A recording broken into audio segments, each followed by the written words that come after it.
about 2000, they're down to 1/10,000th of a millimeter and decreasing fast.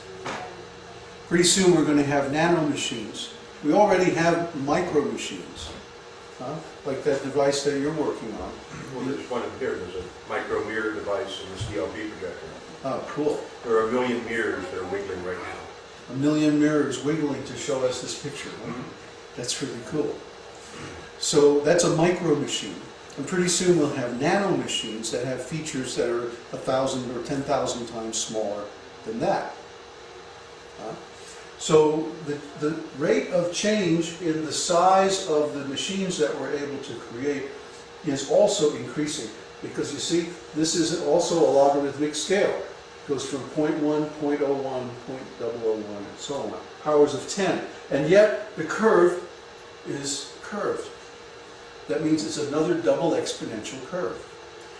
And you can look at almost any industry, any human endeavor, any area of pure research, and especially in the technology area, and you'll see the same thing. Like I said, I have a whole folder full of these charts that show similar double exponential curves in various areas. So what's going on? Let's look at another.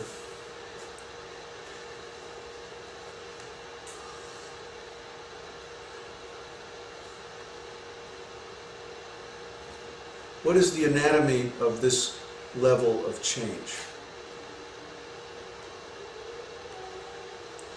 Oops. Well, let's go back.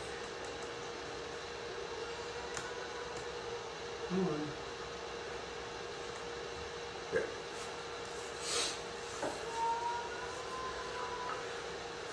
What's happening is that there are a whole bunch of little changes making the big changes.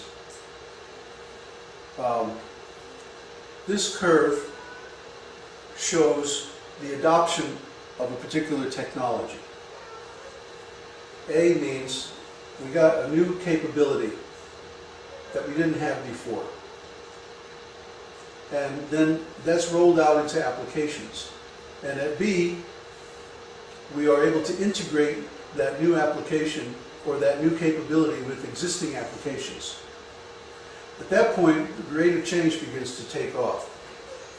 At C, at the top of the curve, means we reach the ultimate potential or the limit of development of that technology. And at D, it means the use of the technology is declining, usually because we found something new and better to replace it.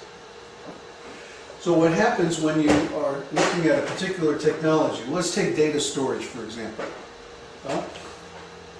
Over time, the first wave might be, for example, filing cabinets. And then somebody came up with perforated paper and binders. And that enabled us to increase the density of our data storage. And then somebody came up with the phonograph. And all of a sudden we can store a lot of data on a little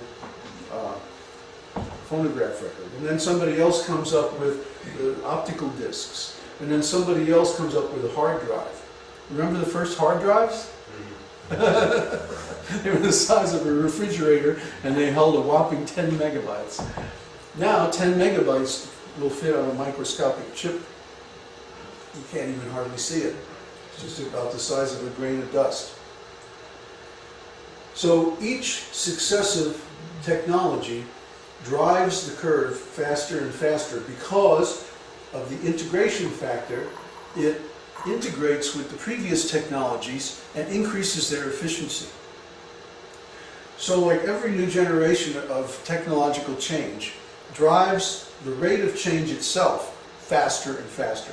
This cycle takes place in a shorter and shorter time span and becomes more and more efficient because it builds on the existing infrastructure of other devices that are also going through the same technological change. Like this projector technology he was talking about, it couldn't exist without so many other technologies like large-scale chip integration and nanofabrication and so many other things, lithography and so on, that didn't exist 10 years ago. So because those things are improving rapidly, then these other things based on it can improve rapidly, and it leverages the amount of change, increasing it faster and faster.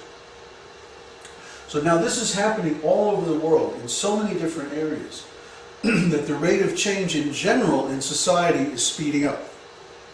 Now let me show you the time wave. And this is going to look real familiar, because guess what? It's a double exponential curve. The bottom scale here is time, all time. And this vertical scale is change. So basically this is telling the same story, even though, you know, it's got a little noise and stuff in it, but still it's basically a double exponential curve. This is an exponential graph. Each line here is 10 times the amount of change of the previous value. And this time axis here is linear. So along the time axis we see there are periods where there's relatively little change, or the rate of change remains constant for a long time. And then we gradually come along till we reach a certain area here, then things start to get really volatile.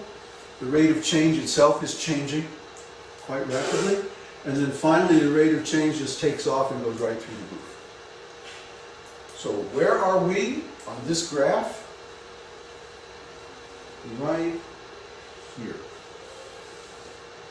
This is the year 2008. If we were to zoom in on this area right here, guess what we would see? Approximately the same picture. This little area, this little glitch right here, if you expand it out, it's like the same curve starting from about right here. Why?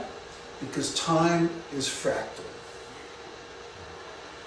A fractal means when you zoom into it, it looks exactly the same or similar. The design, the curve, the whole thing looks pretty much just like you would see it at the large scale. Is everybody cool with that concept? I have a bunch of pictures I could show to explain it, but if you're already... Baba, could you expand a little bit on time wave zero?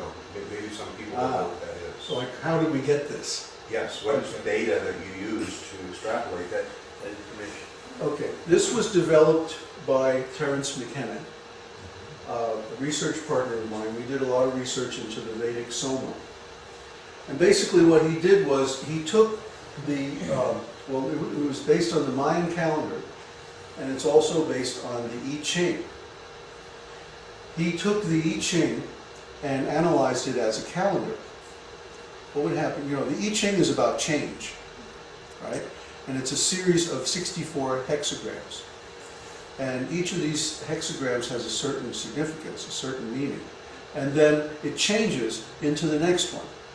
So you can very easily calculate the degree of change that occurs between one hexagram and the next.